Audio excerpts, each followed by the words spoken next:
Ассалаумағалейкум. Тағы да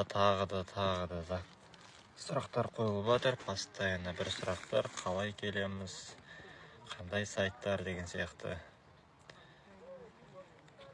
Анкета толтырамыз. Официальный сайттарға тізімін жазып кетем.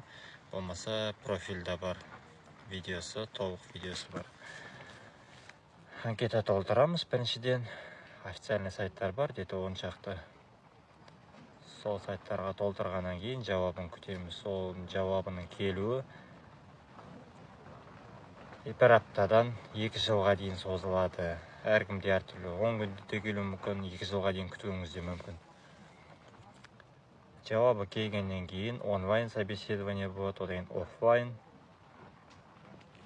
Офлайннан кейін размещение күтесіз. Размещение, қай фермаға түсетіңіз, қай фермаға баратыныңыз. Содан кейін кос номер күтесіз. Кос номер келгеннен кейін визаға тапсырып, билет ала бересіз. Так что ешқандай да қорықпаңыздар. Сайттарға тапсырыңыздар. Келіңіздер.